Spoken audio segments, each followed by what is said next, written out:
I believe that if we are honest with ourselves, that the most fascinating problem in the world is who am I? What do you mean? What do you feel when you say the word I myself? I wanna fly the train! I don't give a fuck! Oh, jeez. Hey, what's going on, bud? You keep using that word. I don't think it is what you think it is. Oh, jeez. Hey, what's going on? I don't give a fuck! Oh, jeez. Hey, what's going on, bud? Yeah, you can't get out of it! Oh, yeah! Oh, jeez. Stop joining in, what's going on?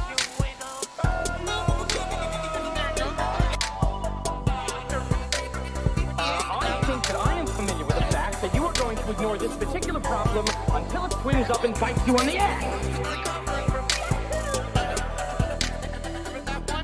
Psych, just kidding. My new catchphrase is, I don't give a fuck! It's asking a lot to believe that the problem is going to fix itself. Guess what, bitch?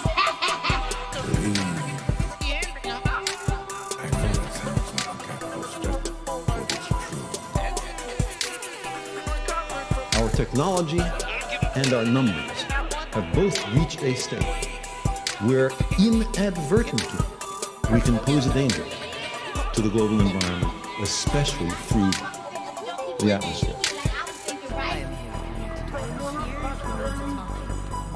The whales have a 15-foot penis. Are you a pervert or something? Okay. Now, nobody pretends we understand everything about the global climate. I didn't cut out. You heard me.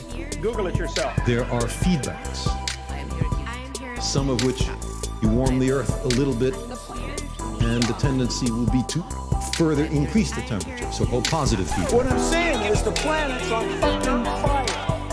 We choose to go to the moon in this decade and do the other things, not because they are easy, but because they are hard. Because that goal will serve to organize and measure the best of our energies and skills. Because that challenge is one that we're willing to accept, one we are unwilling to postpone, and one we intend to win. I don't give a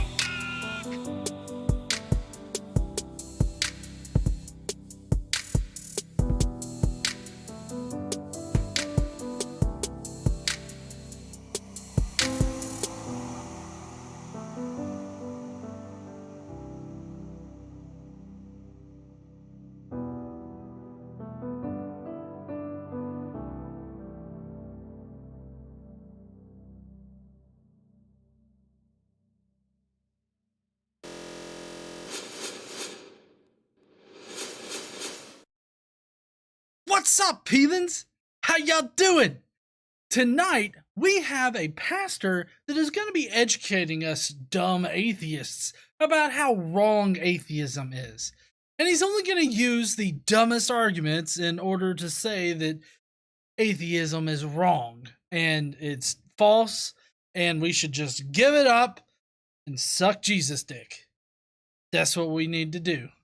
So raise a glass for atheism, press F in the chat to pay your respects to the death of atheism, because that's what we're going to be witnessing here tonight. Fucking pack this shit up. All this green shit. Well, it looks like the GE background for y'all, but we're just going to pack this shit up because this guy right here has destroyed atheism. So if you guys want to fuck around and find out how atheism gets destroyed, then please stay tuned. In a second.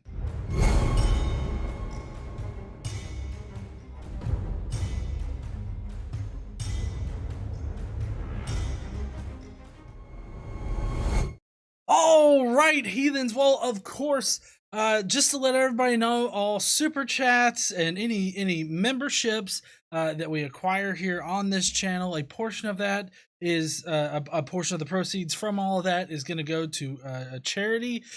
This month, we are going to be helping out IAA, that's International Association of Atheists. Is that right, hon? we're going to be going. We're going to be helping out the International Association of Atheists. So I hope that you guys can help us out a little bit. Super chats, memberships, anything like that. Just know that a good portion of it goes to helping some charities out. So thank you so much there, Eric.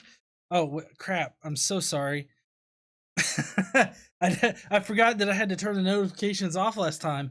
I checked on them this time, so I'm so sorry, Eric, that it didn't play.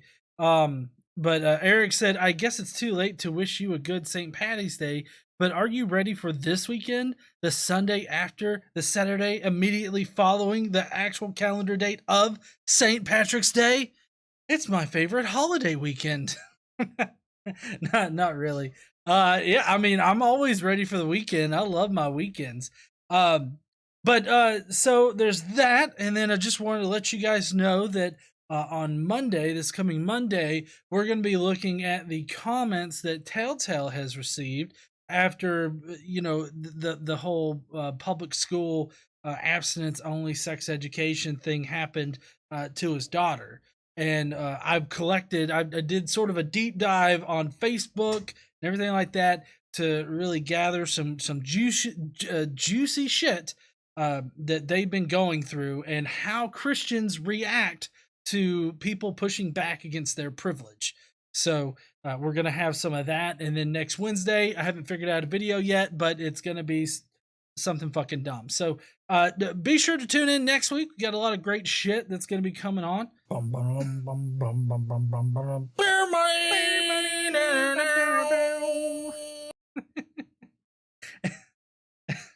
So Gary White, Listen, donating this much money only secures your seat in hell. well, Jonathan Nichols going to hell, but Gary White gave me some beer money. Just let me get this in. Oh, good beer. Gary White says, "Oh, GE, I got a job today. I went to an interview and they handed me the job." Awesome, Gary. Thanks for letting me know. That sounds great. Oh yeah, Jonathan Nickel, who says, I managed to be around this week to offer a little extra via Super Chat. Thank you so much, Jonathan. Jonathan's a super, he's a Skeptic Mafia member, so he already is helping us donate some money to IAA. And then we got the Lonely Canadians. Hey, y'all know what? They beard me too. Anytime is a good time for a beer. Lonely Canadian says, thank you for the quality content. Have a great weekend from the Great White North. Woo! Everybody's getting new jobs. I hope that's not some kind of foreshadowing for my ass. I rather like my job. Cadence is asking what I'm drinking. It's just beer. It's Ylingaling beer. I don't know how you pronounce it, but it's Ylingaling here. That's how it looks to me, at least. Then we got Quentin Van Boomen that says, getting my weekly tithe in early. What are we drinking tonight? Just beer. I actually... Sasha, Snuffleupagus is real! I totally agree that Snuffleupagus is real.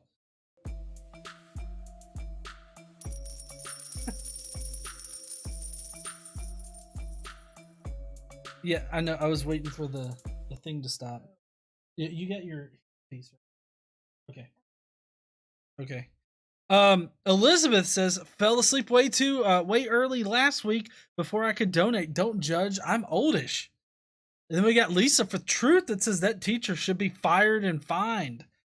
Sadly, I don't think anything's going to happen to the teacher. I mean, she's just probably not. So we've got that to look forward to. But I don't, honey, do you know what time it is now that we got everything out of the way? Yeah. Do you know?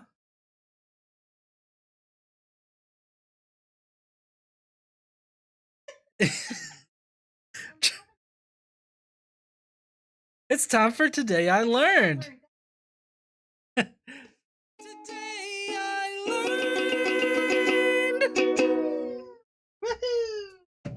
Woohoo! Apparently my me setting everything up appropriately did not take before the stream. It apparently crashed. So just let me get this fixed. Technical problems with GE. I should probably properly.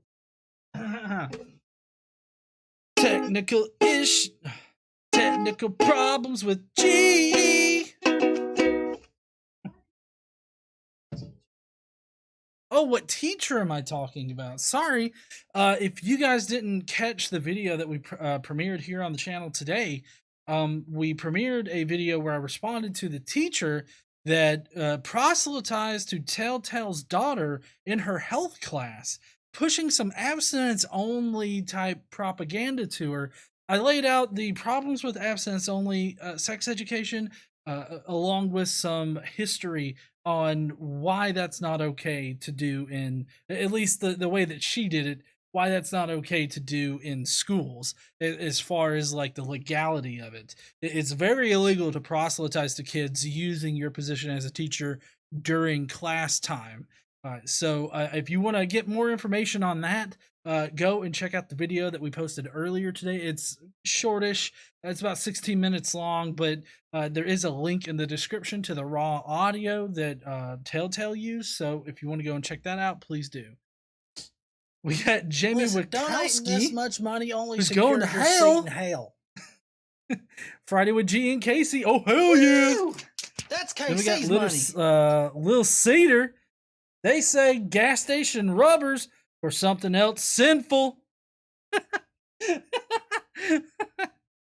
Anyways, first on today, I learned that the Scottish Highlands and the Appalachians are the same mountain range once connected as the Central Pangaean Mountains.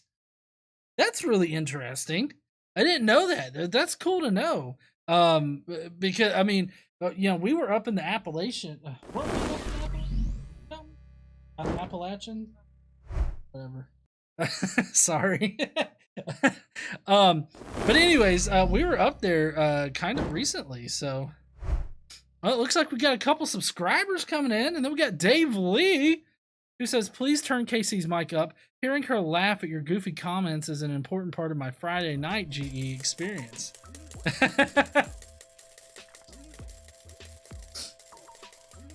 Thank you so much there, Dave Lee. I appreciate that. The super chat. Well, KC, she's actually over on the couch and she doesn't have a mic. But if she has some stuff to say, I definitely will turn the mic her direction. But how cool is that? The Scottish Highlands are connected to the Appalachian mountain range. Yeah, that was pretty good. The Smoky Mountains are so beautiful. If any of y'all get a chance to just like go and be there, like they're just awesome. Next on today, I learned, which I was really happy to learn this one right here. Donating this much money only secures your seat in hell. The asexual atheist is going to hell. By the way, Star Trek rocks. Oh, why you got to bring this up? This doesn't get brought up until the Skeptic Mafia comments. Listen, I get it. You all love Star Trek, all right? I get it. I get the love for it. I love it too. But I mean, Star Wars is kind of better. Luckily, she's not paying attention. All right. That or she's ignoring me.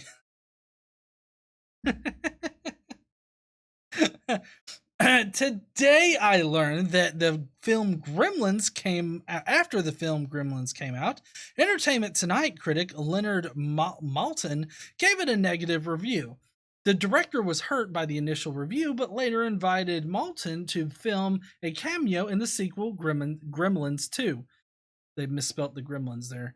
But in it, Maltin is attacked by the Gremlins for his bad reviews. Because, I guess, fuck that initial review. Gremlins is a classic. I love Gremlins. That's a great fucking movie. And I think it's sad that they didn't make a third one because obviously we need more Gremlins movies. You know? I remember as a kid I can't remember what it was. I had something where it was like the story of Gremlins 2, but I read it as a book. You don't care about any Gremlins movies? Casey doesn't think that any Gremlins movies should exist, so apparently. And apparently Die Hard's not a Christmas movie. You know what? I just disagree. Die Hard is a Christmas movie, okay? All right?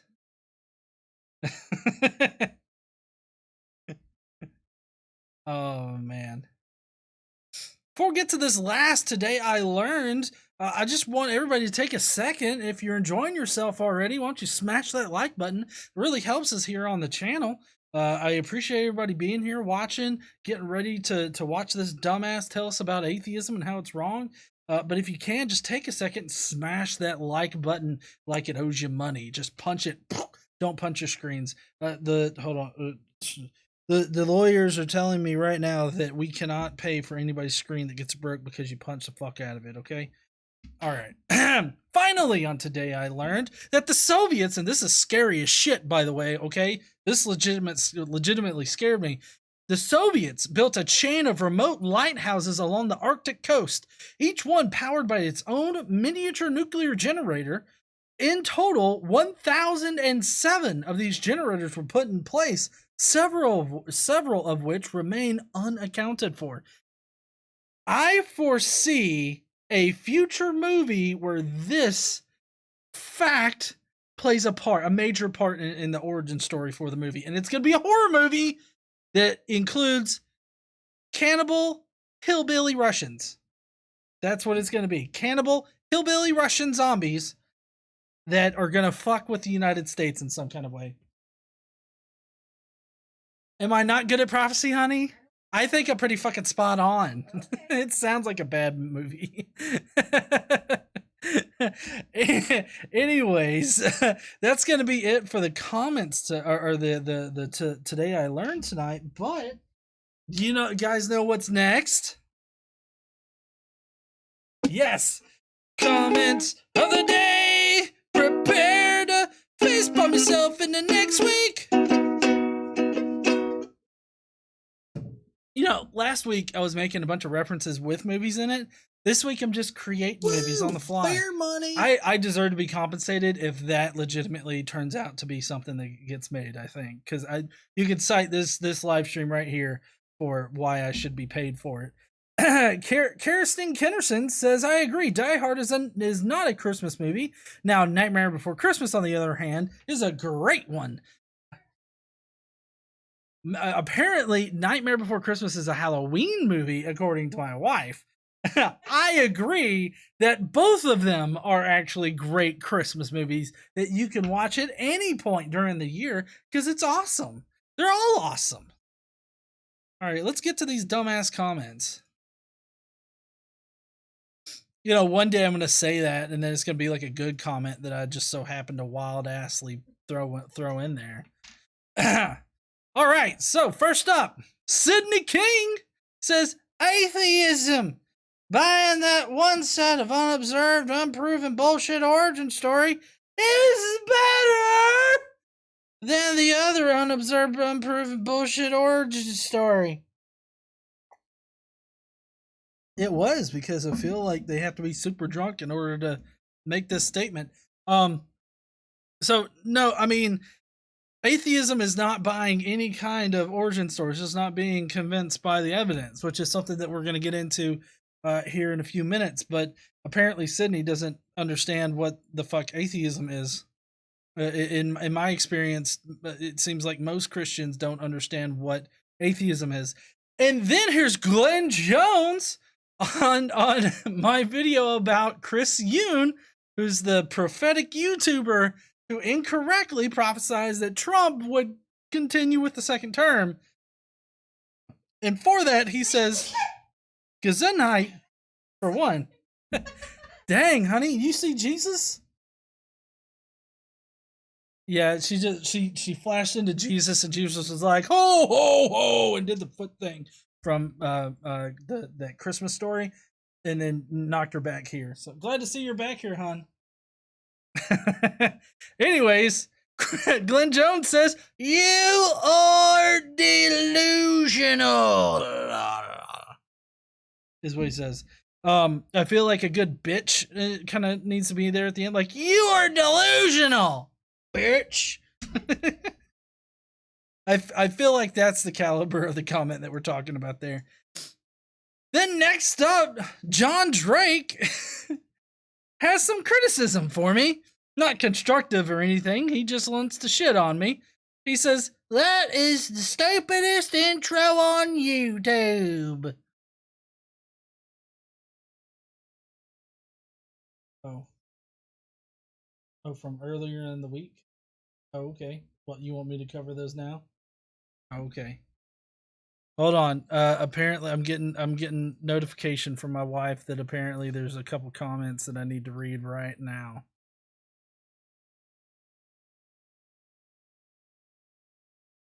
Oh, let's see. Hold on. All right.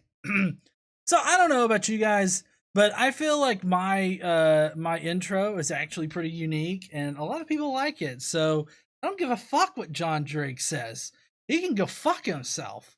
I'm gonna keep my intro the way it is. So I mean, he can just not watch my dumb fucking videos. It always gets me when people are like, I fucking hate you and your intro and everything like that. When you get up close to the fucking camera, I can see all your fucking pores too. The little troll that lives in your ear waves at me every time. Like, it's like, don't watch my videos. I mean, I don't understand why that's so hard. If you don't like it, don't watch my fucking videos. You can easily just flip shit off and turn it to some other dumb fucking thing. You know, like, fuck, I don't know. One of those 7-hour live streams that like Standing for Truth does, where he clickbaits the video and then he spends the entire time mentally masturbating with his friends. Anyways, here's the next comment. We're not saying that the atheist, I don't know what kind of object goes there. They're all dildos. Let's just think about that. We're not saying that the atheist dildos don't do anything good, dildos. We're just saying that you're going to hell, dildo.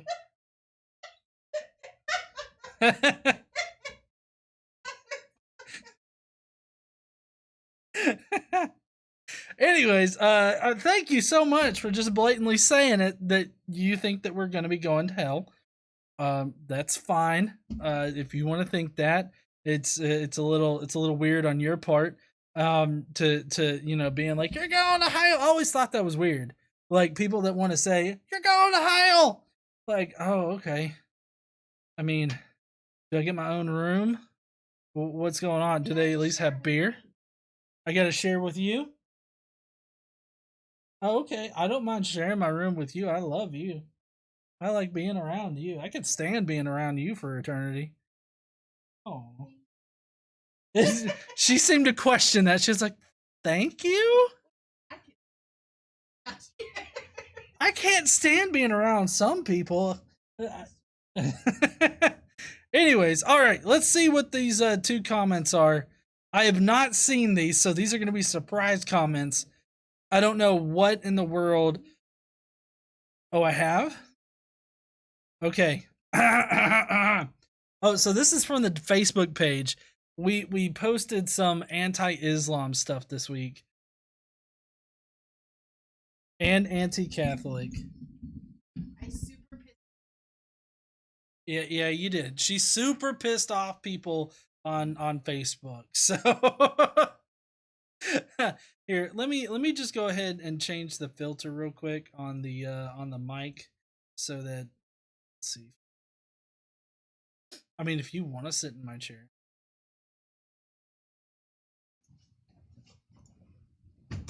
Okay, I think that it might be fine right now. Y'all might get a little bit of extra noise on y'all's end, but I think you'll be able to hear her. Okay.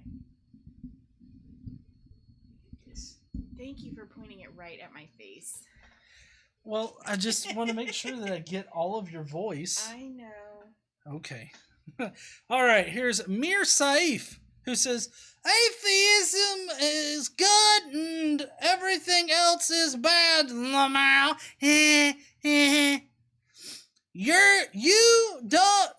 You racist dumb assholes.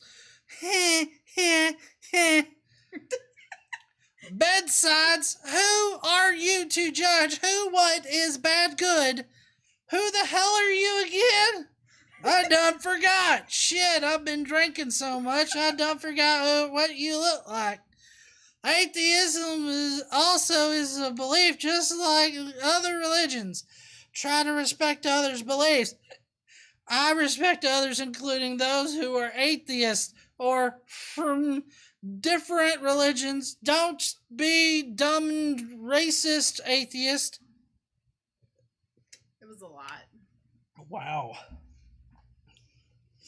Okay. Don't be dumb, racist atheist. Goodbye. Do you know what was racist? What? I said Islam is bad. Not all Muslims are. Christianity's bad. Not all Christians are. Apparently, that is racist. Obviously, it's racist. Obviously. All right, let's see. The other one is this one. This is Dan Nichols, by the way, in case y'all see Dan Nichols out there, whoever the fuck he is. All religions are belief systems. Atheism is a belief system as well. Look up the definition of the English word belief. I don't know how that's supposed to help us with anything. Well, I mean, I said that atheism is just an answer to a question. It's not a belief system.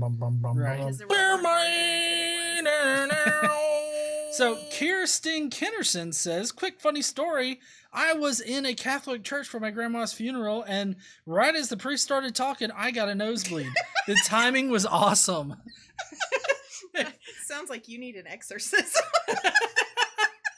I mean, listen, if I ever had that situation pop up, right, what I would do is I would just start clawing at my face, and then my nose bleeds, and it's like you run out of the church like, get out, Satan!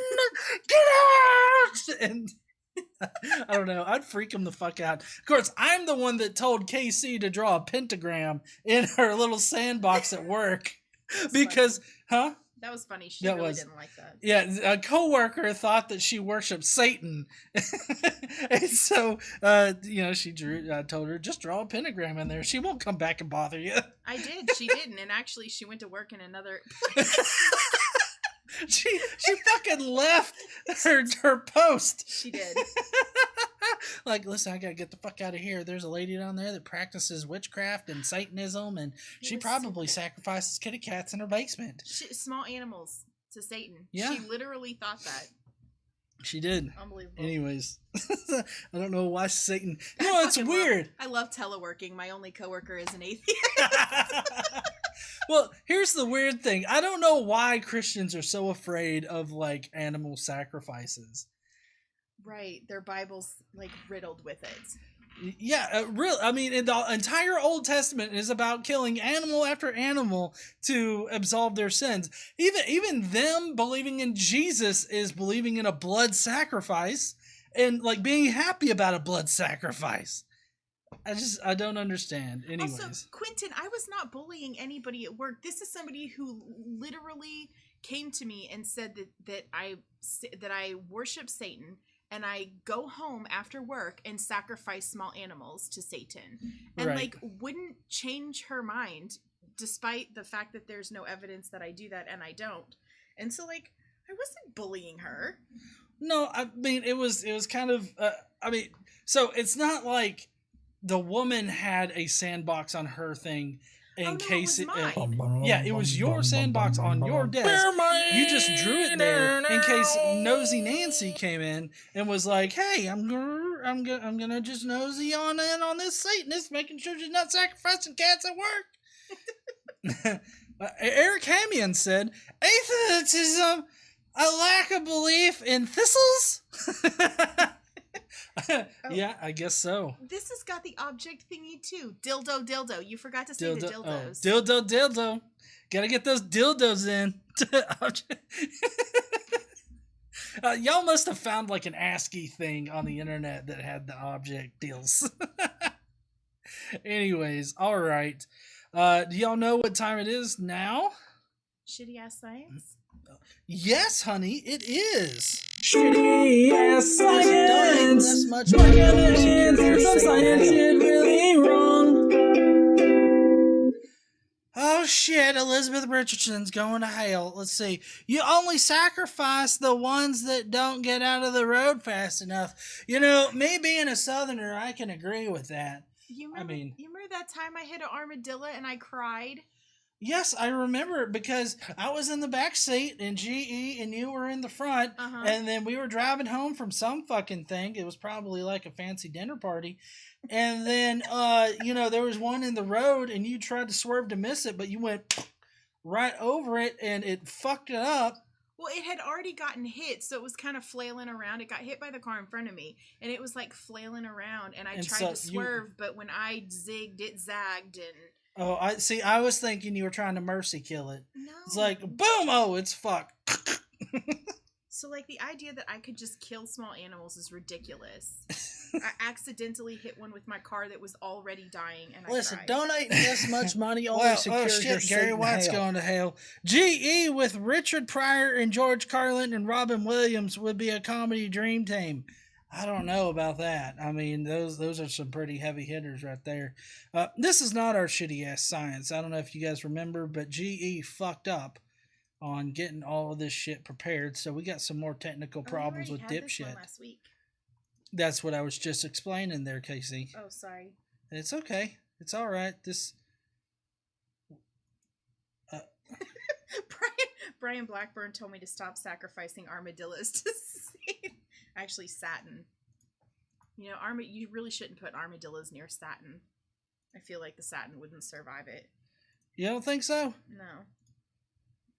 Well, I was trying to edit this thing, but it just wasn't fucking working. Hold on. There we go. Okay. I was gonna say, you remember that one time y'all was coming back from wherever in the fucking Iowa and a deer almost killed you? Twice on that road. Uh-huh. They was just driving along, minding their own atheist business. And then all of a sudden, a deer's in the middle of the fucking road looking to give GE a kiss on the cheek. And they had to be like, "Crew!" and miss that motherfucker. I don't know if you guys know this, but a deer will fuck you up if you hit it going 80 miles an hour. It will. Okay?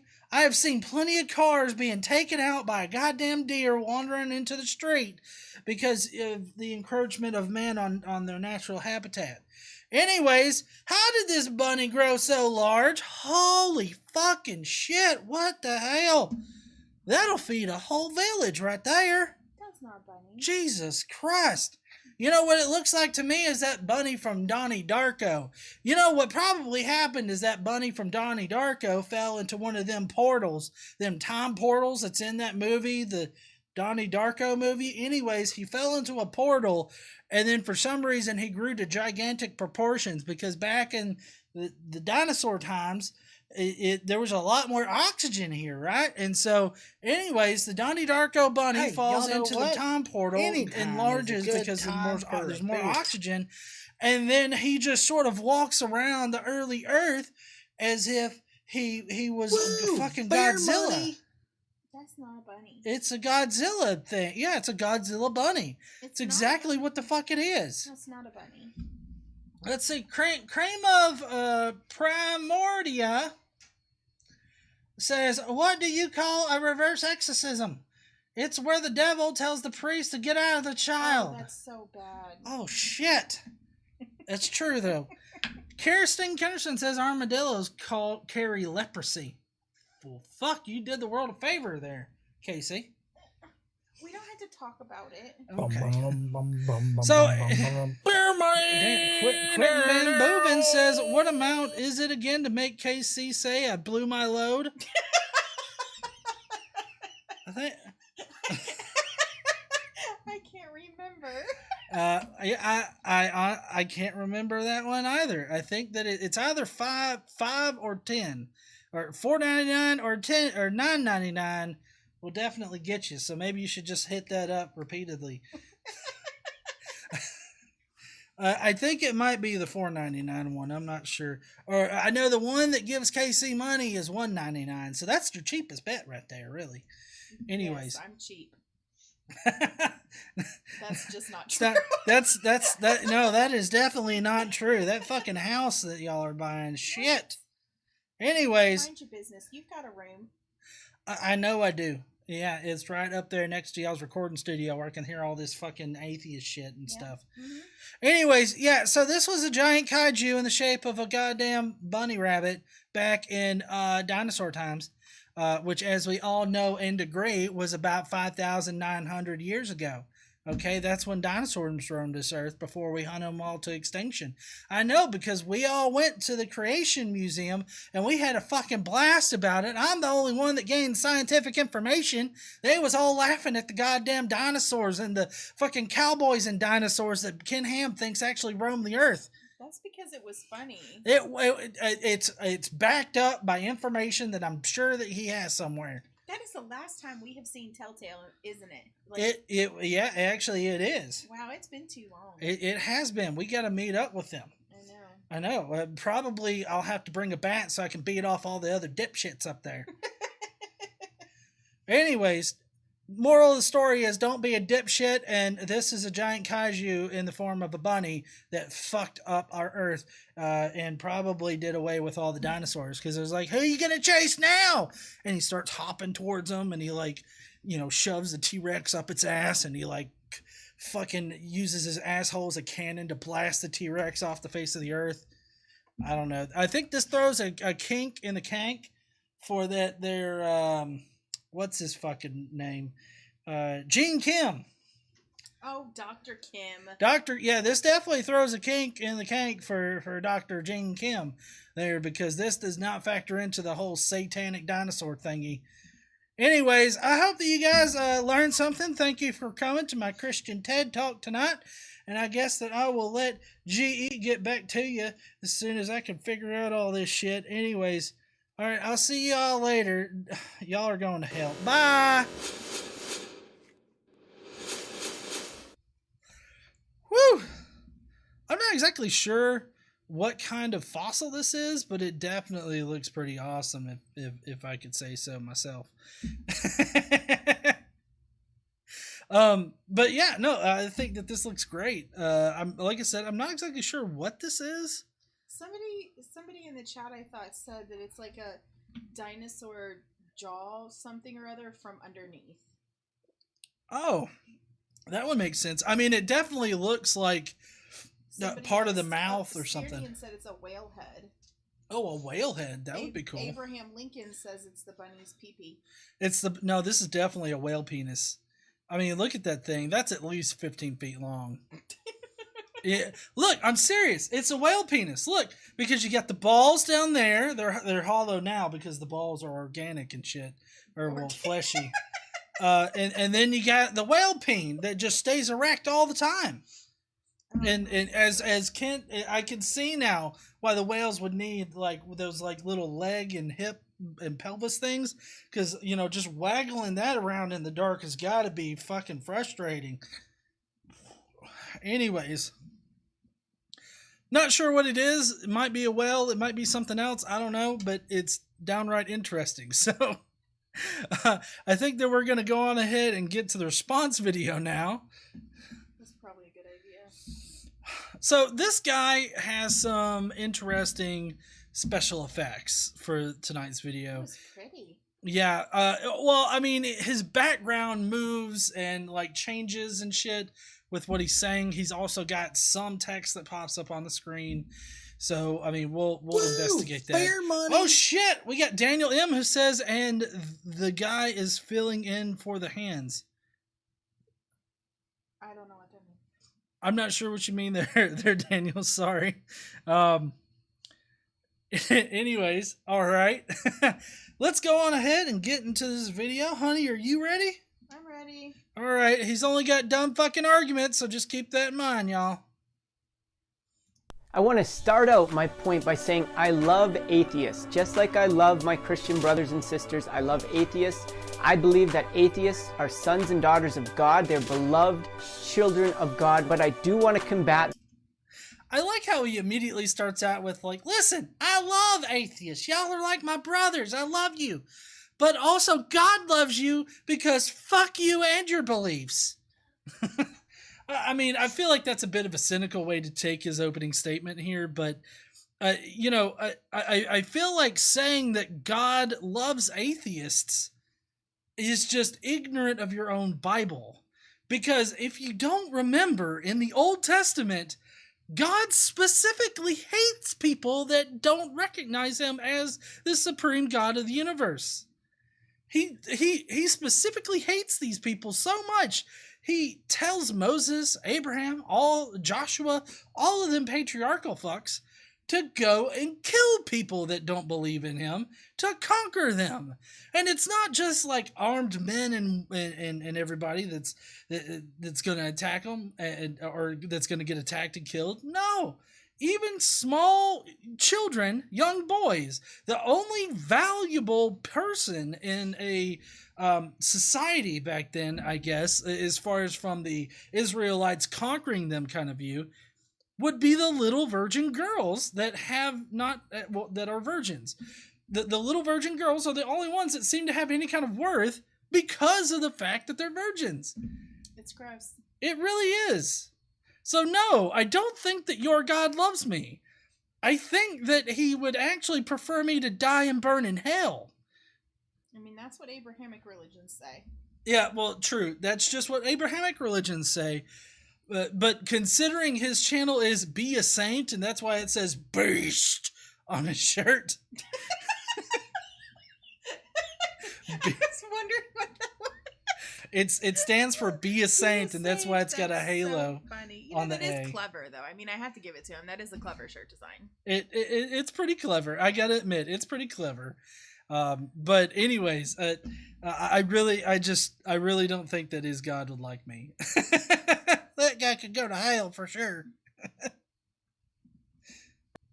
And infectious philosophy of atheism. So that's the point of this video. Not to combat or to condemn or to shame or to be condescending on atheists, but to bring light to the errors in atheism. There's so much mystery in faith, in belief.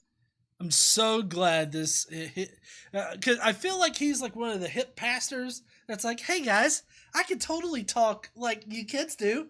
What's going on? And then he's got like the rock band. No, I was actually going to say like the skateboard, and it's like, hello, my fellow youth. Oh. How are y'all doing? Y'all ready to mamba? Oh, wait, that's not what you do. What's twerking? Oh, no, I don't do that. No. I don't got to do that. Listen, donating this much money only secures your seat in hell. Like, I'm going to bring the light to you. As if it's another one of those things where it's like, why do you assume we don't know about Jesus? Yeah, that's a good point. I mean, I don't understand, like, why he thinks that all atheists are just ignorant of the arguments against atheism. I mean, I would hope that most atheists, if they came from a Christian background, would have looked at both sides. Not to say that all atheists do that, but it's just a little ridiculous when they're like, yep, you know what, you just obviously haven't heard good arguments yet. Let me throw a good one at you. How about the cosmological argument, huh? How you going to refute that, motherfucker? Every time they say that, it's never one I've not heard. I know. Jesse Shodel says, doesn't Revelation say that unbelievers burn in a lake of fire, which is the second death? Strange definition of love God has there. I know, right? It is kind of a strange thing, but also not just burning in a lake of fire, but also we're going to have, I think it's like maggots or something that are going to eat our flesh or something. I don't know. I just know that there's flame retardant, like insects or maggots in hell that apparently eat us. Our flesh and shit. So, all right, let's continue. In belief in God, in Christianity, there's so much mystery, there's so much that we don't know, and it requires faith to come to belief in God. You know, if we're not open to the possibility that there could be a God, then no evidence in the world is ever going to help us to see that. And my main appeal... Well, I feel like it's a bit of a misunderstanding that we're not open to the possibility of God. I would say that most atheists are open to the possibility of God, but I mean, I just don't. I don't know. I feel like anybody that's like, oh, you're just not open to the possibility of God. When did I ever fucking say that? When has any atheist just come out and been like, I'm an atheist and I am not open to the possibility that God exists? Go fuck yourself and your God. Like, I know that there are some atheists out there that take the more Gnostic route, saying that God can't exist and all this other stuff. But I still don't think that precludes them from accepting the possibility of God existing. This also kind of violates one logical fallacy, or commits one logical fallacy of possibility, or it's possible, therefore probable. There's a Latin phrase for it. I'm going to have to learn it. But anyways, just because it is possible doesn't mean that it's probable. What's up? Oh, I was just going to say it's really strange because at one point or another, a lot of atheists did believe in God. Yeah. So, I don't know. It's just really weird that they're not open, that they think we're not open to the idea. Yeah, it is rather crazy because we are definitely open to the idea. Listen, donating this much money only secures your seat in hell. I'm sorry, Frank. I know that you gave like the $5, but I am just not going to even address that. I'm sorry you had to waste $5 on that, but no. Just not even gonna. I'm not even gonna touch that with the 10-foot pole. I wouldn't touch that with God's dick. Feel is to the heart, not to the emotions, but to the heart, to your soul, to your heart of hearts, to your true and deepest being, what you know to be true, what you might not be able to touch.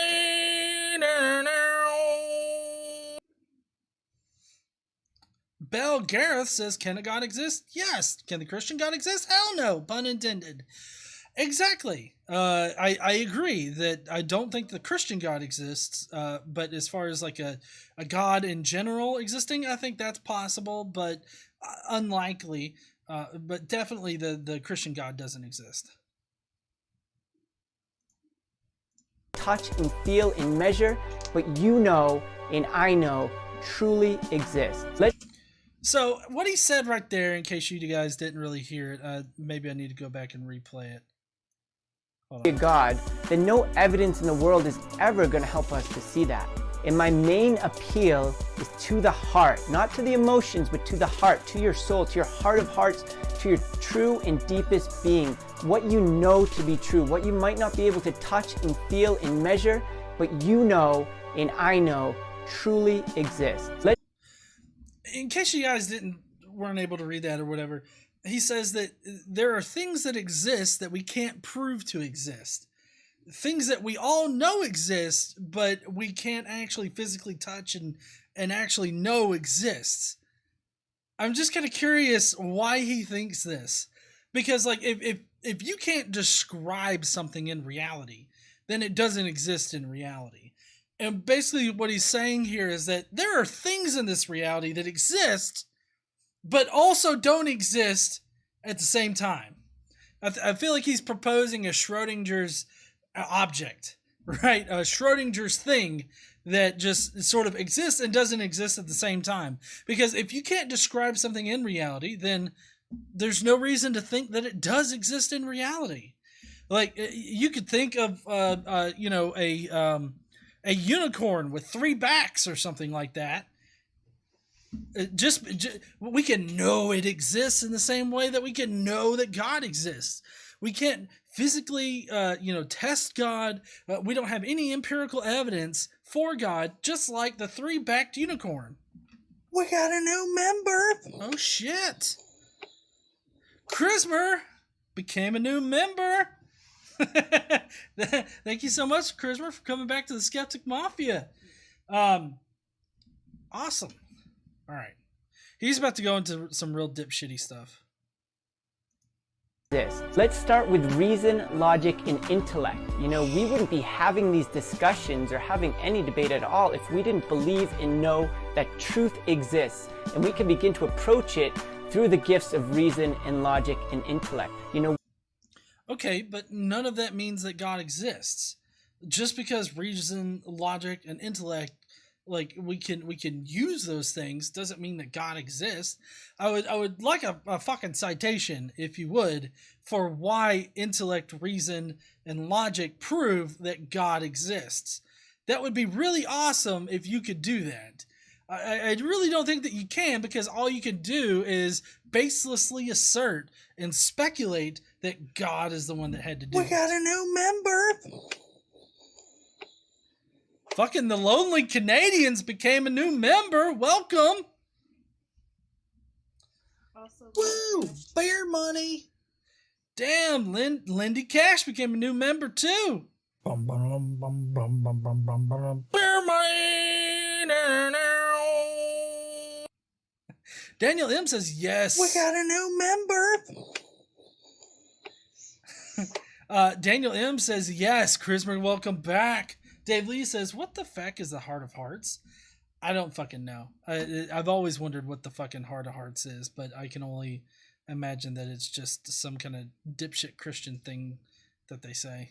Intellect. You know, we desire the infinite. We desire the eternal. We are not satisfied from the material, from the physical, from the things that we receive. We might accomplish some great things. We might win some great accolades or honors or awards or praises, but that does not satisfy. Our hearts are restless until they rest in our Creator who made them, and we will not be satisfied with the temporary. You know that You know, I'm actually very satisfied with no God in my life. To suggest that our hearts are restless until they become rested in the Lord or whatever, and however he recited that. I mean, I totally disagree. I don't understand why God is necessary for us to like get to a resting place as far as our hearts go, which I'm guessing heart is metaphorical heart, not literal heart. Metaphorical heart being your person or being or soul, as they like to put it, is what he's talking about. But honestly, prior to becoming an atheist, I would classify myself as restless, right? Just because I knew that God existed and I knew Jesus was the only way to heaven and everything like that. I actually had a lot more trouble, like on my person, on myself, because of that. Like I felt a lot more guilt. I felt bad about myself all the time because I felt like I wasn't a good Christian boy or whatever that means. But after I became an atheist, I didn't have to worry about that anymore. And it's not that was a driving force for me to become an atheist, because I was perfectly content with feeling like shit for the rest of my life. I know that in several ways, but I was perfectly comfortable with how things were. And then I started investigating whether or not I actually believed in God. And that's when I decided that I just didn't believe. And so that made me an atheist. And after that point, yeah, all of that guilt and everything like that did lift off of me, and I didn't have that anymore. And so I would consider myself, after I left the faith, to be at more of a place of peace than I was before. So it just totally doesn't make sense to me when you say shit like this. That morality exists. You cannot measure morality. You cannot touch it or feel it, but you know. I can't prove it 100% physical evidence, but you know and I know that morality exists, that rape is wrong. It's always wrong. It always was wrong. It always will be wrong. Oh, is it? Oh my God. Did you know that, honey? What? Rape is and was always wrong. What are you doing?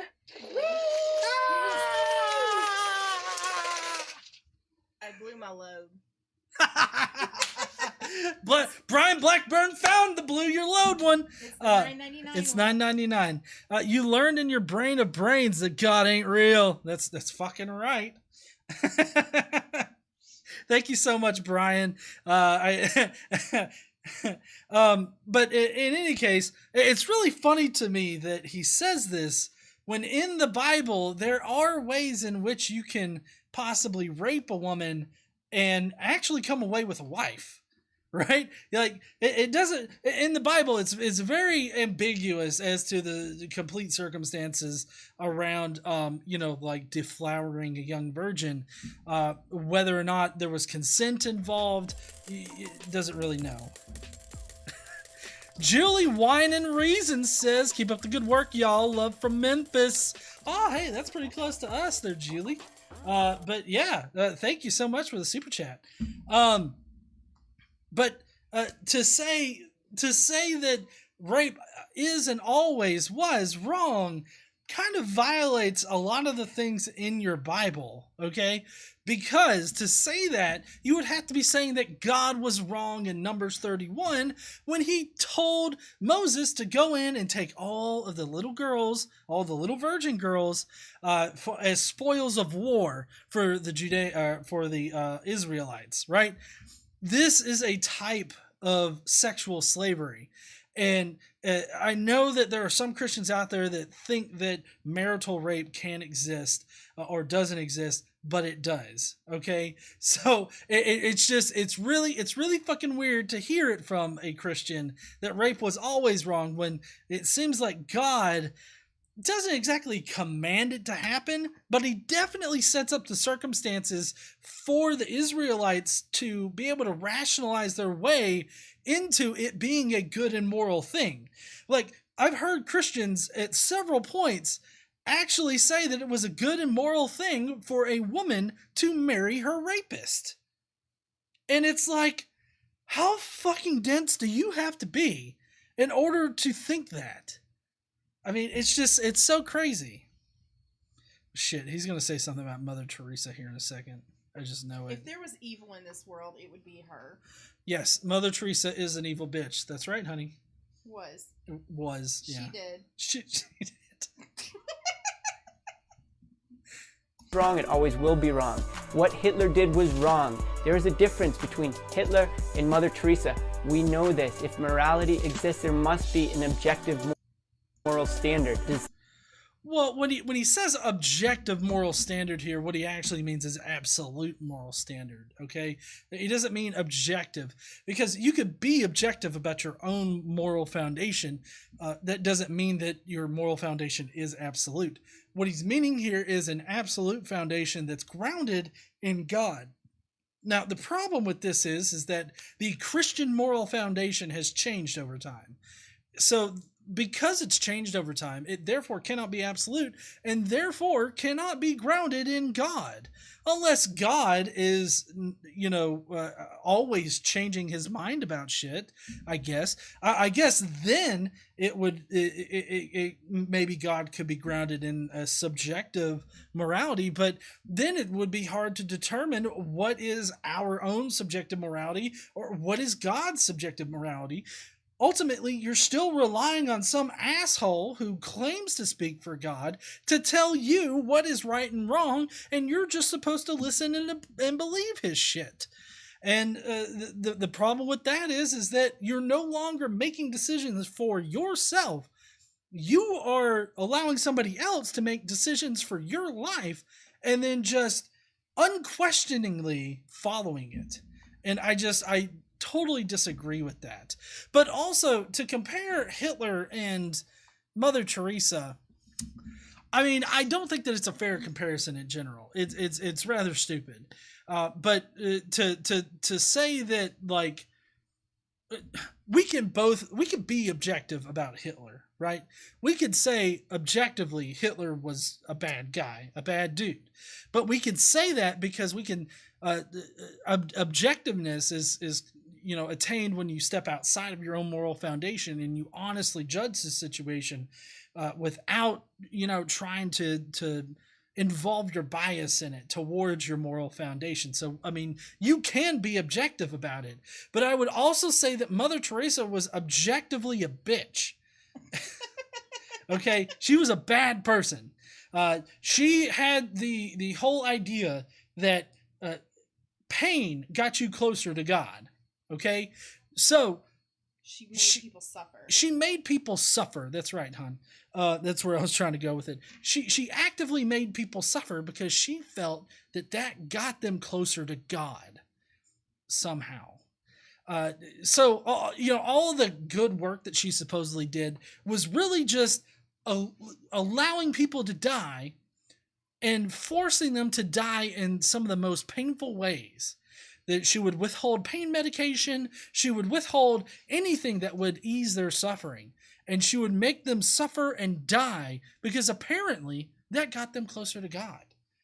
I don't know about y'all, but I feel like that is objectively horrible. Yeah. Also, Shannon is here. I saw Shannon was here. Hi there, Shannon. She's famous on TikTok, y'all. and elsewhere. And elsewhere, of course.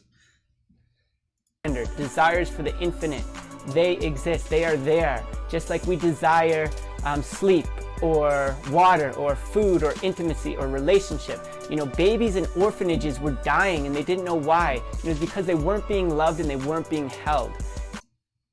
So I wanted to stop on this point because I actually had to look this up, and this was actually true, that the mortality rate of infants in orphanages or in these state homes was higher than elsewhere.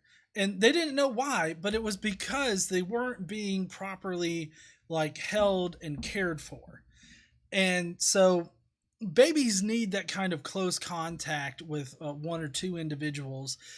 But it's more from a neurochemical type of perspective of they need to build these emotional bonds. And the touch and everything like that is the way that babies form these bonds, having that close, intimate contact with the one or two individuals helps them really process that and form it. And I'm not exactly sure. I couldn't find the exact reason why, but that ultimately leads to higher mortality rates for infants. So it's kind of odd that I was like, hey, is this true? What the fuck is he talking about? And then I had to go and look it up, and it's like, oh, well, shit. That it is true. So it's true. But this kind of highlights the whole God of the gaps of this entire video, right? Because he's jumping from the conclusion of, oh, babies need close, intimate contact with one or two people in order to survive, right? That means that God is necessary, or God has to exist, because we crave and need this as infants. But what he doesn't tell you here is that usually kids that grow up in orphanages actually start, preferring not to be touched. Like they just don't want it at all. Of course, this is a sign of there's something wrong, obviously, but it's not just that if babies don't get this, they will all die. It's just that the mortality rate is higher. The chances that a baby's not going to survive is higher. So he's making the logical leap here into, oh, well, God has to exist, or this is a reason why God does exist. And I just would prefer people to stay away from such logical leaps. If you've got to make a logical leap to God and you don't have like a firm connection from one thing to God, then you really don't have a connection at all. On a physical level, this transcends just the spiritual, just the emotional. We're more than just physical beings. Emotions and the spiritual and our soul are truly ingrained in our being. And well, no. We don't have a soul, for one. I mean, I would say that we have a being, right? We have our own personality and all this other stuff. That's part of our being, but we don't have a soul. And,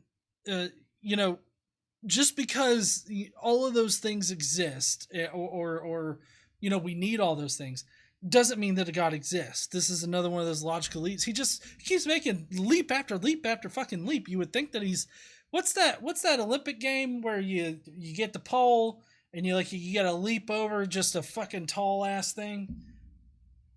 Like long jump? No, not a long jump. High jump. The high jump and the long jump. This motherfucker would be an Olympian. Truly ingrained in our being, and whether you accept it or not, whether you reason your way out of it or not, whether you justify or not, we know in our heart of hearts that we were made by a creator and we were made for something beyond this world. We have a conscience that we Yeah. So people are saying that it's pole vaulting. Is there a thing as a high jump? I think that there's a high jump. Maybe that's the pole vault. I don't know. No. Well, there's pole vaulting, and that's the one where you use the pole and go over. But there is a high jump where you run and just jump over the bar. Yeah, I think that there is a high jump. Let's see. Hold on. reason your way out of it or not, whether you justify or not, we know in our heart of hearts that we were made by a creator and we were made for something beyond this world. We have a conscience that we feel bad when we do something wrong. We feel good when we do something right. These things exist, whether you can prove them or not. I mean, you could definitely prove them. I mean, those are chemical reactions that happen in your brain. So, I mean, we can definitely prove them. I don't know why these things existing means that God has to exist. I get for him, he doesn't understand like why we feel good. That's KC's money. My money. My money. Peebo Lethulu says the going over the high things of the pole is called jumpy pole. I don't think so. No, that's definitely jumpy pole is what it's going to be called now. Is it? Okay. But again, he's making the logical leap from these things exist that he thinks are like abstract feelings, right? Our conscience, us feeling happy, sad, glad, accomplished, and all this other stuff. Apparently, those things don't have a physical explanation, but we know they exist, so therefore God exists. And I just don't understand this kind of reasoning, right? I mean, he talks about how God is necessary for reasoning to happen. I don't see any good reasoning in this entire video. It's shit upon shit upon shit. It's like 3 towers of shit so far. That sounds messy. It does sound messy, honey. They should get a squatty potty. Them or not. And that's the same with God. He truly exists. We know that there are things that we believe to be true, even though we cannot see it, touch it, and feel it.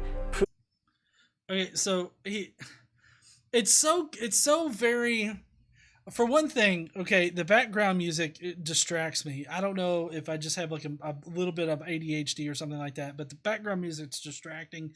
The words popping in and on this off the screen so much is distracting, and it's hard for me to like read it and listen to him at the same time. So anyways, what he's saying here is there are many things that we can know to be true without 100% infallible physical evidence. What things? I mean, I feel like he's talking about abstract thoughts and feelings, right? Those are the things that we know to be quote unquote true. I guess it's true that, people feel them, but like before when he said that, these things make you feel good and those things make you feel bad.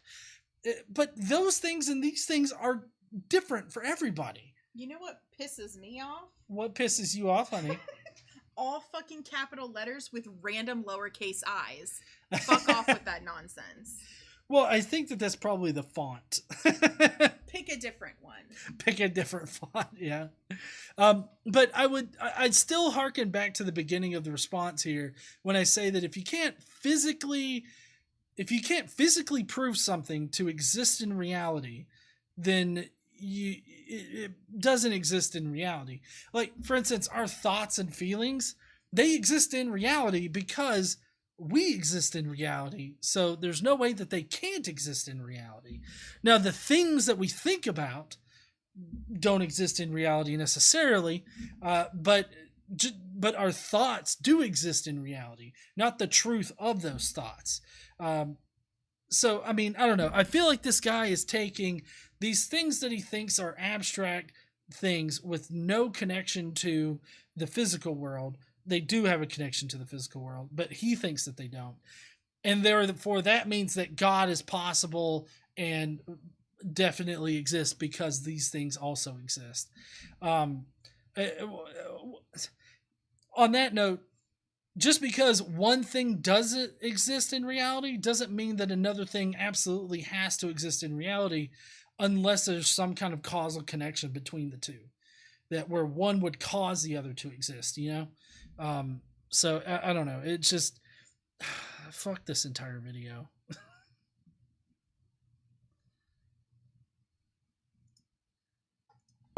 Prove it scientifically, and we know that God exists for the very same reasons. For thousands of years, 99% of human beings that we know of have believed in a supernatural. And of course, it's been all sorts of different supernatural beings, but it's because that is deep within us, and we know that, and we're drawn to it.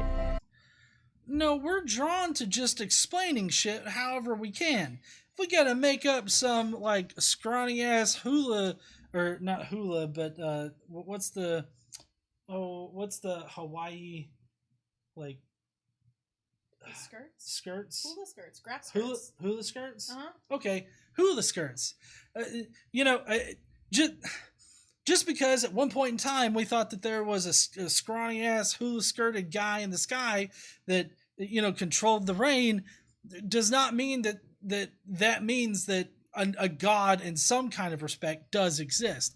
We're trying to explain shit all the time. It doesn't matter if we got to make up that God or another God or some other thing in order to explain it. All God is the only reason why we made up God was to explain things that we don't understand. And then when we do understand why something happens or how something happens, the need for God goes away. The rain cycle is a good example of this. We used to think that we had to dance in order for rain to come down. Then we understood the rain cycle and was like, well, shit, we've been naked dancing out here for no fucking reason other than it feels good. Yeah, it's fun.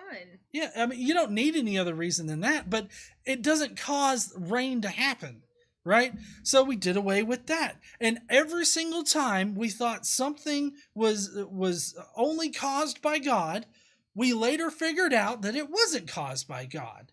That's because God is something that is made up to explain things that we don't understand. So just because in the past we've been ignorant of most of the things that happen in reality, and so we use God to explain them, doesn't mean that we've always had this inclination that a God exists. We've always had the inclination that we don't know shit.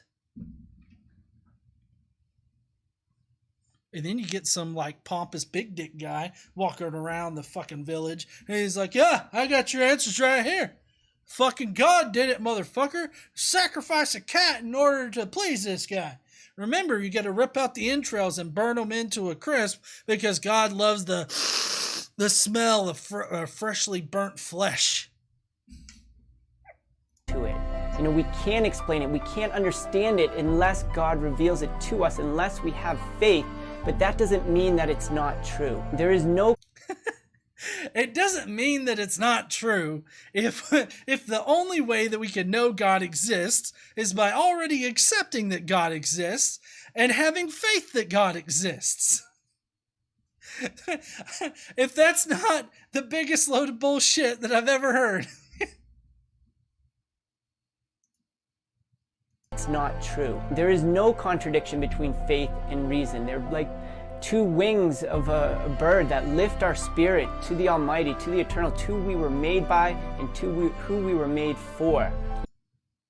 No, it's not like two bird wings that get surgically sewn onto our soul and lift us up to God. That just sounds ridiculous. Just through the natural order we can come to see God, even just through reason and logic and through the natural law, just like some of the greatest philosophers like Plato, Aristotle, Socrates, they came to believe in a good God just through the natural facilities that we have at our disposal.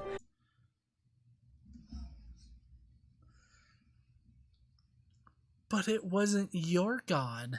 And I'm really kind of skeptical that, like, all of these ancient Greek thinkers came to believe in a monotheistic, single, omnibenevolent God.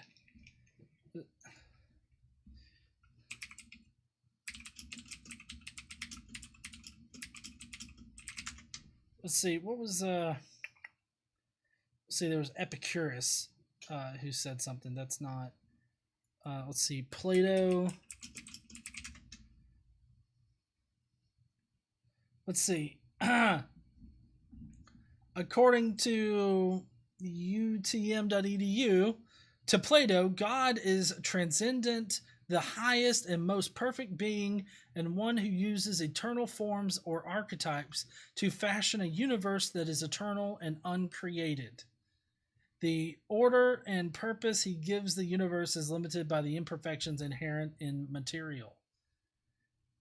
That does not sound like your God, like this all-good, omnibenevolent God. It actually says nothing about him being omnibenevolent to Plato. Also, why is it that Christians always have to harken back to the oldest motherfuckers in order to support their view? Those people didn't believe in your God. Those fucks were so before Christianity that there's no way that they could believe in your God. So why are you using them to prove your God exists? It really amazes me that they always harken back to the oldest people with the most uninformed ideas about reality. Not to shit on Plato or anybody like that, but to say that you can use reason and logic in order to argue that God exists means that you don't understand how to be reasonable or logical. At our disposal. Finally, on a personal level, I've had dozens of experiences where I would say that they're miracles in my life and I can truly see the hand of God. I believe. Oh yeah, was the hand of God jerking himself off while he watched infants die in orphanages? Is that what he was doing? Because it seems to me like anybody that just stands by and watches a bunch of babies die in orphanages, like you seem to think happened, at least according to this video, it seems to me like that guy might be a dick and not omnibenevolent. I wouldn't call somebody omnibenevolent if he sits there and he watches kids get bone cancer, or rather, according to the Bible, gives kids bone cancer, or any other kind of genetic disease that kids get, or anybody gets. Like, I don't know. It just kind of seems like your God is not omnibenevolent, but is just a giant asshole, is what it seems like. At least through the quote-unquote logic that's laid out in the Bible. So I really don't understand why you would think that God is omnibenevolent. It truly confuses me. Do you have enough beer? What? Do you need more? I did just run out. Beer money! Elizabeth Richardson said, beer money for KC.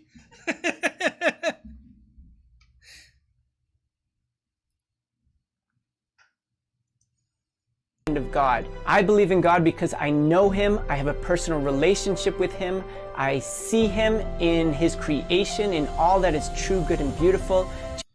Okay, so this is the ontological argument or the argument from design. Just because shit looks design or looks beautiful or anything like that does not mean that God had to be the one to create it.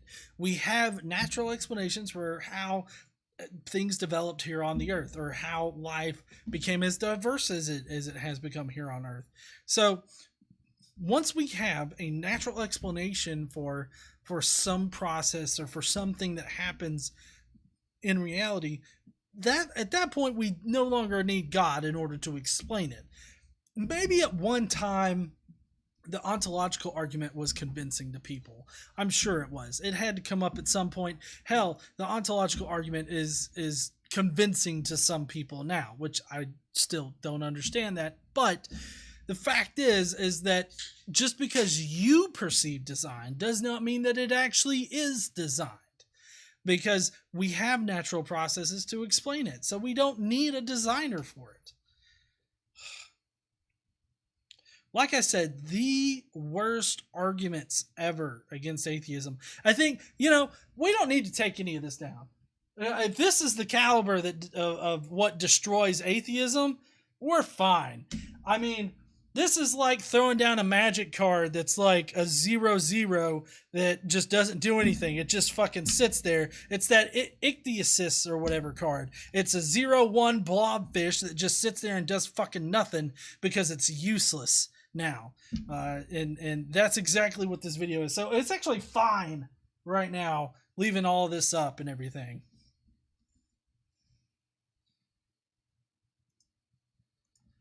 Just like I know there's an artist because I see the artwork with all of my heart, with all my soul, with all my reason and logic. I truly believe that God exists. And the reason for me for sharing this belief is because it's been the greatest treasure in my life. But I just want to share it with the world. I want to share it with you. And my faith and my belief in Jesus Christ has made all the difference to me. It's a free gift that I've received that I just wish that everyone could also have as well. I love you. So, I mean, I get his enthusiasm, right? I mean, I didn't exactly feel the same thing when I became an atheist. I mean, I didn't feel the need to go out and like relieve people of their faith or anything like that. But I do understand his enthusiasm. He feels like this is the most important thing to him. So obviously it's got to be the most important thing to everybody, right? I feel like that's a bit of a childish way to think about it, but I get him feeling like this, but at the same time, you can't sit there and tell me that you used your reasoning, your intellect, your logic, and you have come to the conclusion of just believing in God without any evidence. That's not how reason, logic, or intellect works. You're essentially you're trying to make an argument for having evidence and good arguments for, thank you, honey. He's trying to make an argument for evidence that God exists. But at the same time, he's saying that we don't have evidence for God existing, but we do know that God exists because of emotional reasons. That's what he just laid out here. He has emotional reasons for believing in God. It's important to him. He's experienced things that he could only explain by God existing. Just because you're ignorant of how shit works does not mean that God exists, okay? Just putting that out there. I get your enthusiasm. I do. I'm glad that you're so happy about sucking Jesus' dick. I really am happy for you that is something that's meaningful in your life, and I'm not going to try to take it away from you. But just keep in mind that the context of this video is he's trying to reveal to atheists how illogical and unreasonable it is to be an atheist. How what did he say at the beginning of this? He said that atheism, crap. He was wanting to attack how crappy atheism is or something like that. He didn't attack that. He basically said that, oh, well, we have evidence for God, but we also don't have evidence for God. You just got to believe in God, and then he will reveal himself and make himself known to you so that you can keep on believing in God. It all comes down to faith. You got to have faith in God. You got to have faith in him before you'll know he's real, and then you'll know he's real, and the rest is history, I guess. But these are ultimately emotional reasons. So he's got about 10 seconds here. I wonder what he's got to say. I love you. God loves you. God bless you. I mean, that's sweet and all, but honestly, I don't want that malevolent, creepy dude in the sky loving me. Like, I really don't want to be associated with that guy, right? That's what I've, especially because of our Bible study, which if you want to listen in on our Bible studies that we hold every single week, you can go down into the comments, or not in the comments, but the description, and there's going to be a link to the dailybiblepodcast.com, or you could just go to the dailybiblepodcast.com, and you too can listen to us read and critique the Bible. But after what I've read, just in the Old Testament of the Bible, I don't want to be associated with that God. I don't want him to love me. I don't want him to even know that I exist, right? He can fuck off because he's a malevolent dictator that just loves to to shit on his own people, that loves to torture them, that loves to pay mercenaries off to come and fuck them up, and then for him to swoop in and act like he's the big savior guy. I don't know. It's just, all of it seems very toxic, and I just would rather not be associated with that kind of dipshit, okay? So I appreciate the sentiment here, but at the same time, God can fuck off, okay? So anyways, that's going to be it for The Beast. The Beast channel. Be a saint, motherfuckers. Yeah. Anyways, I know that was weird. Please forget it. Anyways, that's going to be our show tonight. We are about to go into the Skeptic Mafia comments, which, if you don't know, Skeptic Mafia gets to see the video before we review the video on Friday nights, and they also get to leave a comment that I am going to read after we get done with the responses. So after we get done with the response, my response. And so if you want a chance at that, then you got to join the Skeptic Mafia, at least at the Mafioso level. That's the level in which you get to leave a comment. So definitely check that out. Consider becoming a member. Remember that a portion of all the proceeds from this channel, that would include super chats, memberships, and all that, it goes to charity. And this month we are going to be helping out IAA with their son, right? Well, yeah, it was going to be the STEM kids, but they met their goal. Right. The STEM kids met their goal early. So what we're going to end up doing is helping out their son program. Hey, y'all know what? Anytime is a good time for a beer. The Secular Underground Network, which is a program at IAA that will help atheists that are in countries that aren't so friendly to atheists. It helps them escape those countries. Or it doesn't just do that. Any atheist in any kind of dangerous situation, even in the U.S. Any atheist in any dangerous situation, the Sun program helps them out. So we're going to be helping with that this month. We really appreciate everybody that's done a super chat or become a member tonight. You guys are all awesome. But everybody that also watched is also equally awesome, because that too helps us. Anything that helps us grow our influence here is going to help us donate to charity. Sorry, I spilt my beer a little bit. I got a napkin though. All right, so we're going to be going to read the Skeptic Mafia comments. But if you are leaving out right now, I really appreciate you watching tonight. If you will, please leave a comment on this video. That helps us with the algorithm. Smash that like button before you leave out. If you've stayed this long, you had to have liked it at least a little bit in order to stay this long to listen to me. So smash that like button. That also helps us out. And don't forget to stand up and use your voice. Bye, heathens. But don't go, because we're going into the Skeptic Mafia comments. And, honey, did you look for any? I did. Okay. Let me get all this set up here. I'll check it again. Okay. Just to make sure, because I checked a little bit ago, but you know how they are. Let's see. There we go. Sometimes they add. Okay. Thank you, honey. You're welcome. All right, let me get zoomed in over here.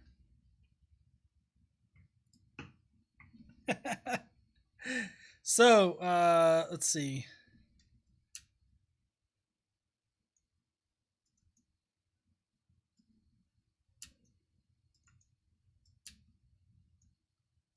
Shorten this up a little bit.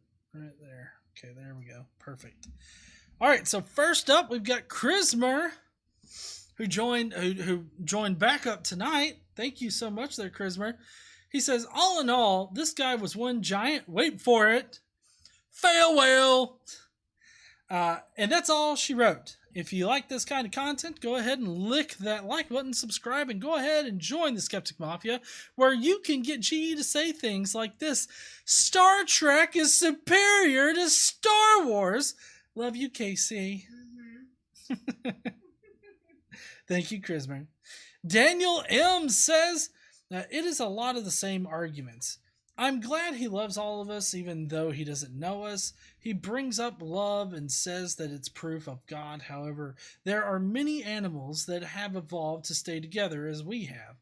Is the penguin an example where they have one mate for life that can be perceived as love? This love can be explained well by evolution. Living things are evolved to survive. This is one reason I feel religion exists. It is a way for people to try and live forever. I also feel that religion can be a small downfall to survival, because some, not all Christians, end up waiting or even doing things to hasten their inevitable end. Do you agree, GE? Yeah, I mean, I do. One good example of that is that missionary guy who went to that island that he shouldn't have went to, and the people gave him a really big fuck off in the form of a spear through his chest.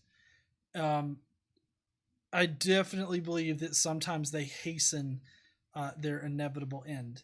And I think that's sad. I think it's sad when somebody's religious beliefs cause them to do that.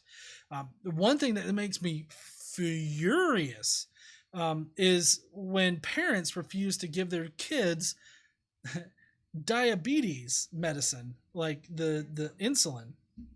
When they refuse to give them insulin for their diabetes, and all because of their faith that God will heal them. They will die. That they will die from that. These are parents that are killing their children, and I just don't understand. Like, that just doesn't factor in for me. There's no way that I could be so helplessly indoctrinated into believing into a God that I would put my son's life in danger. That's just never something that would happen. So I just don't understand those kinds of people. Anyway, I'll leave it there. Join the Skeptic Mafia and be part of our family. It is a great community that supports each other and gives back to better our world. Like, subscribe, and join the Skeptic Mafia. Get down with some whale pain. We're the shittiest. We are the shittiest fucking people. We donate money every single month to good causes because we're fucked Hey, up. y'all know what? Anytime is a good time We're for a beer. assholes. Thank you, Uhan, for bearing me. Cheers, bro. Oh, by the way, this guy, he says he loves us several times, and to answer that, I don't hate you either, buddy. Had to throw that in there. I get it, but still weird. It is a bit weird. I don't love him, though. I don't know you.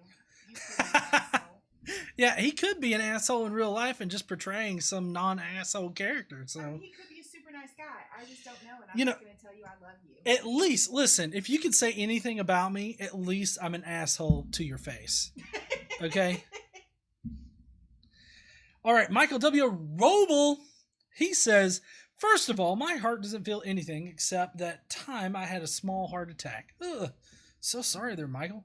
That didn't have anything to do with faith or emotion, probably more like 40 plus years of 2 packs a day. Ooh, damn. That's a lot. Yeah, that is kind of a lot there, Michael. I'm glad you're okay now. Religion does rely on emotion for its existence, primarily fear. This guy really lost me when he brought up the patron saint of sadists, Mother Teresa. You know, gather unto me the sick and the old and the lame so that I might watch you die. Amen. I'll use Hitchens as my citation for that comment. If you guys have not seen Hitchens' Hell's Angel, I believe it's what it's called, maybe. It's on YouTube that you can watch for free, but he did a really great sort of mini documentary on how shitty of a person Mother Teresa was. She was a horrible person. If you get a chance, check it out. It's good. At that point in his video, I realized that be a saint or beast is A, in need of serious mental health counseling, or B, a grifter. Possibly both. Thank you so much, Michael, for your comment. Command Cyborg. I know. Good. You don't want to be condescending. I have a feeling you'll fail. We'll see if it's just a prejudice of mine. Fuck! You have text floating over your speech that draws your points down as it's something else than what you're saying. It was hard for me to follow, so I probably missed a lot of things in this video tonight, so, you know. Of course, you can't measure morality. It's subjective, mumble, mumble, mumble. You might want to research Mother Teresa before you put her up as a good example. Hitler was bad as fuck for humanity. I mean, don't get me wrong, but find a better saint is all I'm suggesting here. And then there's just, what the fuck? Logic is mostly descriptive. We made it work with the world. It's not written on anyone's hearts or whatever the fuck. This is one of the ones that ticked me off the most. Oh, I know. Woo! Beer money! Quentin got me some beer money. Thank you, Quentin. I'm right there with you. We definitely made logic work. Like, logic is a description of what we experience in reality.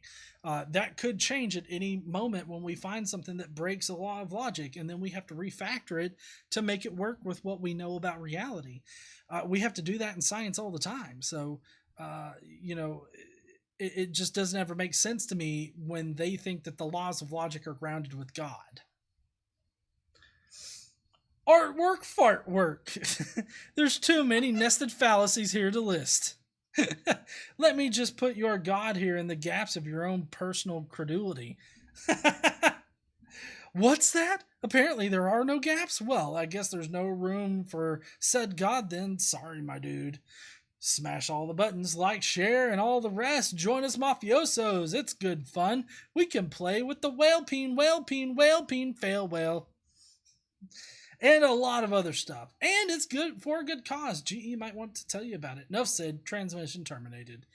Yeah, we do it for a good cause. Also... Transmission. Transmission terminated. What did I say? Translation. Oh, I meant transmission terminated. I was translating it in my head. Anyways, so most of the time, which we've been really bad about this lately, but most of the time you get a special Skeptic Mafia podcast on Tuesdays. We got to get better at recording that. It's usually my laziness that we don't get it recorded in time. So, you know, it's just... it's not laziness, you're busy. Oh, I'm busy? You put out content every day. Well, especially this week, every single day this week, you know, I've had content go up. Which on Thursday, I actually had Uhan Roderick help me with the content. So I'm really grateful for when he helps me out. Thank you there, Uhan. And then we got Dave Lee, who wrote a novel about tonight. Also, Pasta Mike loves you. Pasta Mike loves me. I'm gonna see Pasta Mike tomorrow, I'm sure. Dave Lee says, here's the comment I posted on Luke's video. Oh my god. All right. You've got a whole bunch of claims here, Luke. Not one bit of evidence submitted.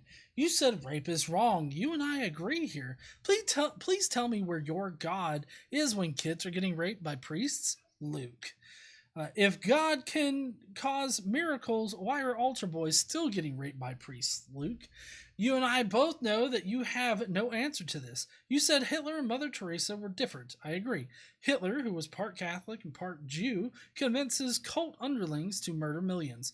Mother Teresa was more into torture porn. Mother Teresa once said, there was something beautiful in seeing the poor accept their lot. She compared their suffering to Christ's passion and said that the world gains much from their suffering. Ooh, fuck. Yeah, that's bad. She's a hot mess. She's a hot mess, yeah. Well, it was a hot mess. When Mother Teresa fell ill, did she accept her lot and suffer for the world's pain?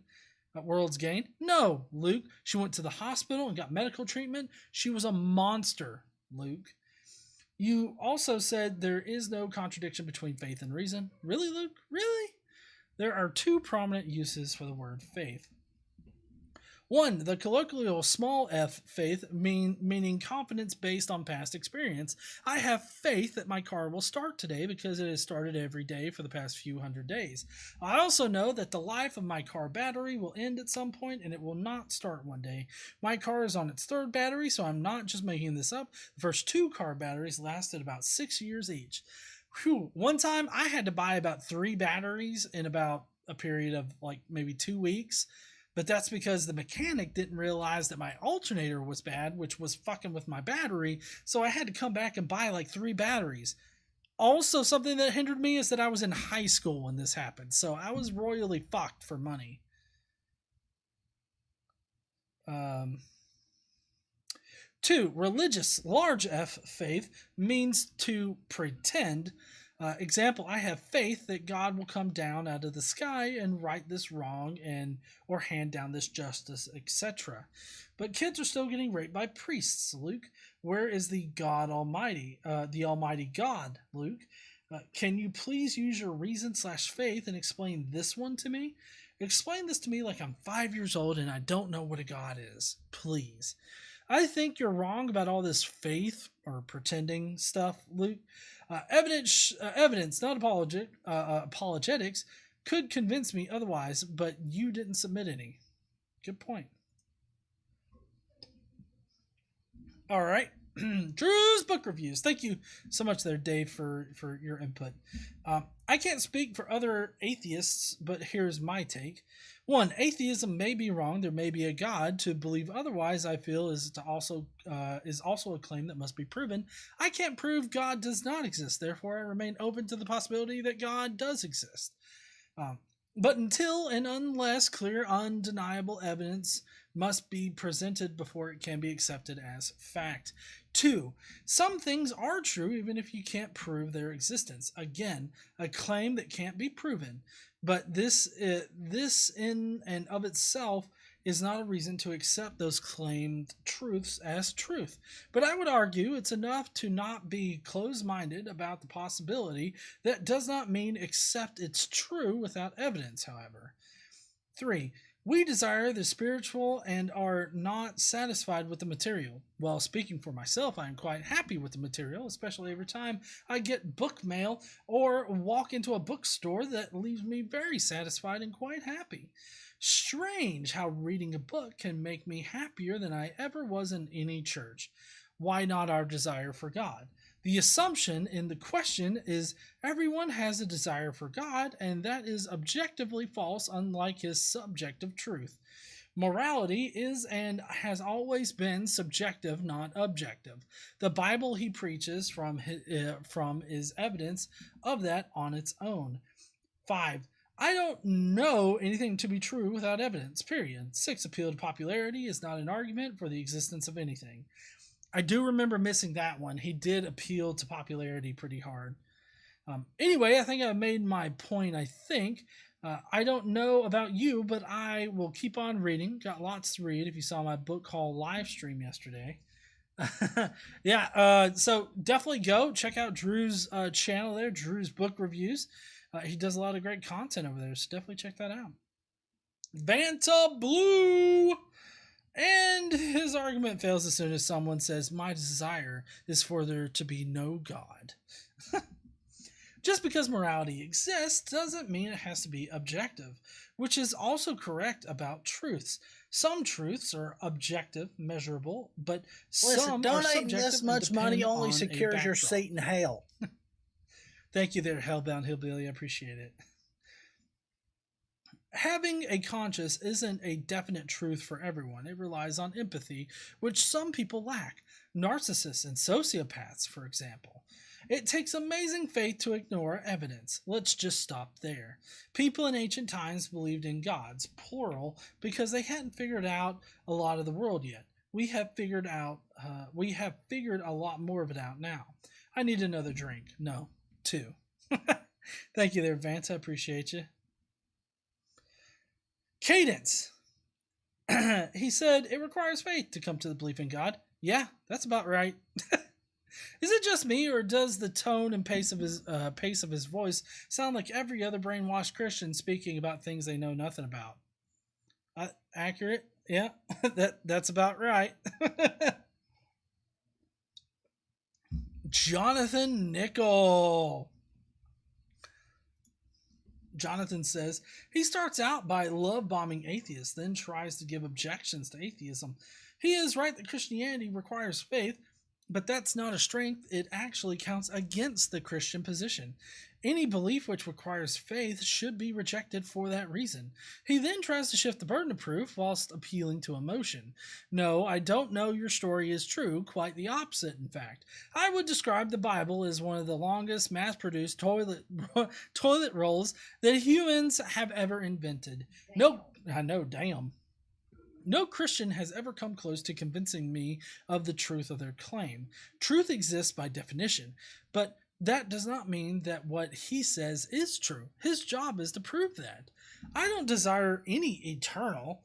I know my life is finite, and I hope to achieve what I can with the time that I have. Through this understanding, I find far greater meaning in my life, and than I would if I wasted my time dreaming about a future which I cannot confirm. Morality exists only in the minds of living creatures. It evolved within social species as a means to encourage group cohesion. It is not objective, nor is it absolute. Morality adapts as society advances and opinions change. He brings up Hitler and Mother Teresa. Mother Teresa was a moral monster who glorified in the suffering of the children entrusted to her care, and Hitler was a Catholic. Why do these people always want to bring Hitler up when talking about atheism? Can we choke this one up to Godwin's law? Yeah, you can, but he probably brought it up because he's talking about morals at that point, and for some reason, Frank Turk, apologists out there, Christians out there, think that you cannot condemn Hitler and think that morality isn't absolute. Like, you have to have absolute morality in order to condemn Hitler, is basically what they think. That's dumb. It is dumb. Thank you, honey. It is dumb. Yes, I know that rape is wrong, but did anyone think to tell the Catholic Church? Conscience is just an aspect of our morality, and as far as that, God exists. As far as knowing that God exists, we really don't.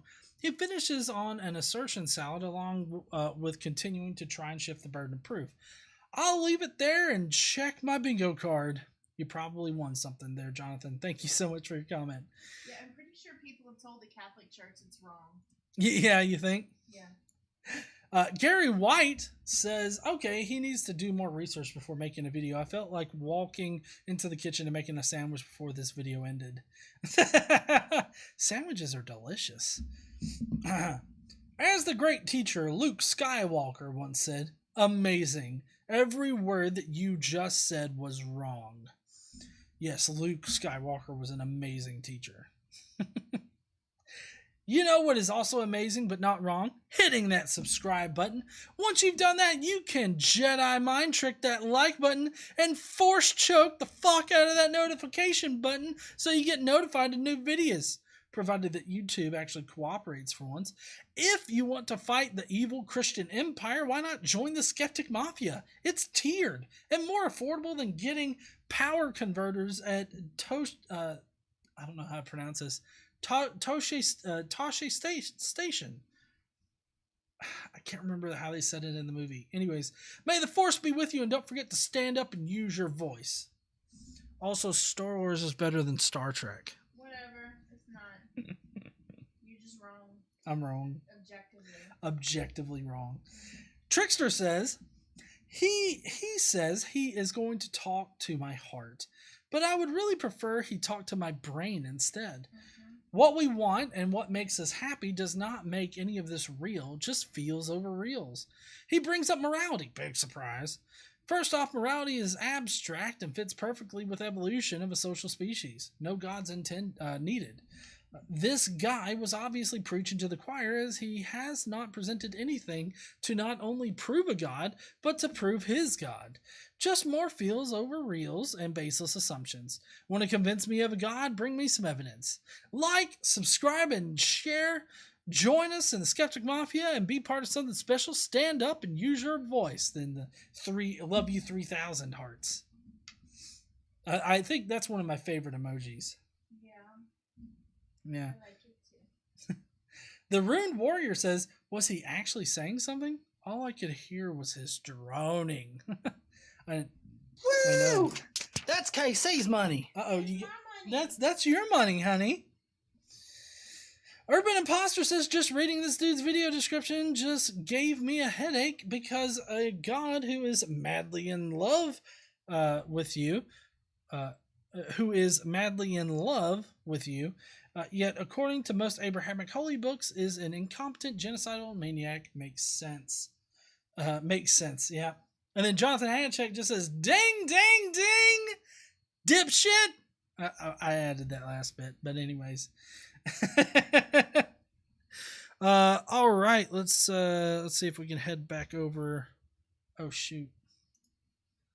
Nope, wrong thing. Let's see. There we go. All right, let's see. We had a few super chats.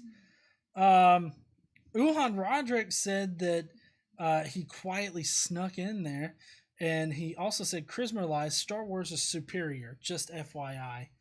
And then Quentin Van Boeven, he wants me to sing, shitty ass people, we're gonna donate to some charities right now.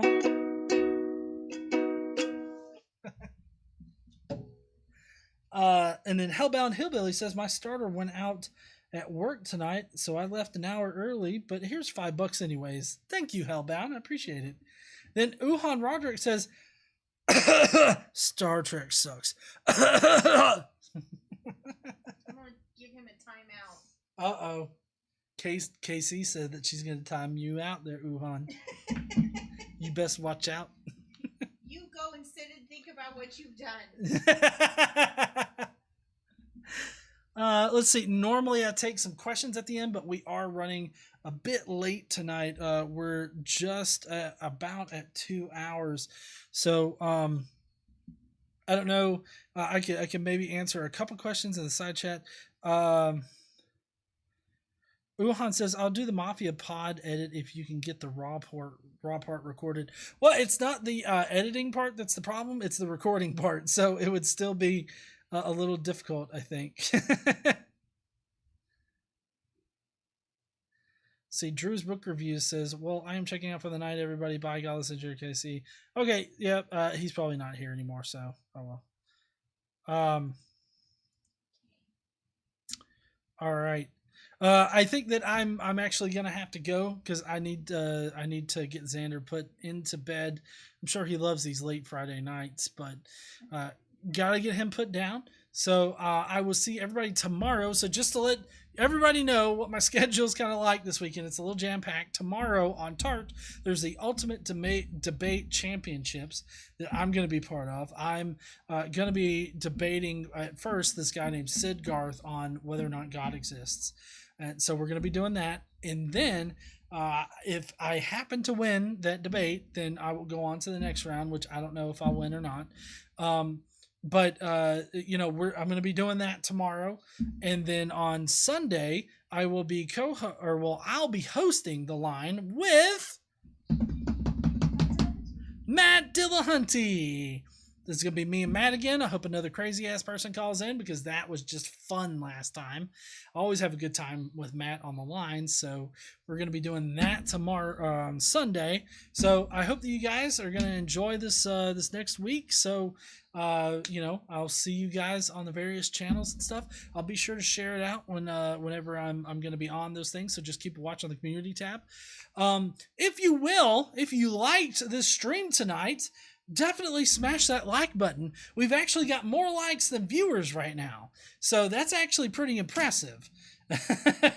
So if you guys will, if you haven't smashed that like button, smash the like button. It helps us out. Leave us a comment right after the stream ends, or right now. I think you can probably leave a comment down there right now. But also, if you've watched this long and you're not subscribed, go ahead and smash that subscribe button too. So if you like this kind of live stream every Friday night. So if you'll do all that, and then make sure that you guys have a great weekend, and I'll see you guys on Monday when we take a look at how shitty Christians can be when you test their privilege. Yeah, that's the word I'm looking for. Test their privilege. They don't like their privilege to be fucked with. So we're going to take a look at that on Monday, and I will see you heathens later. Don't forget to stand up and use your voice. Bye, heathens.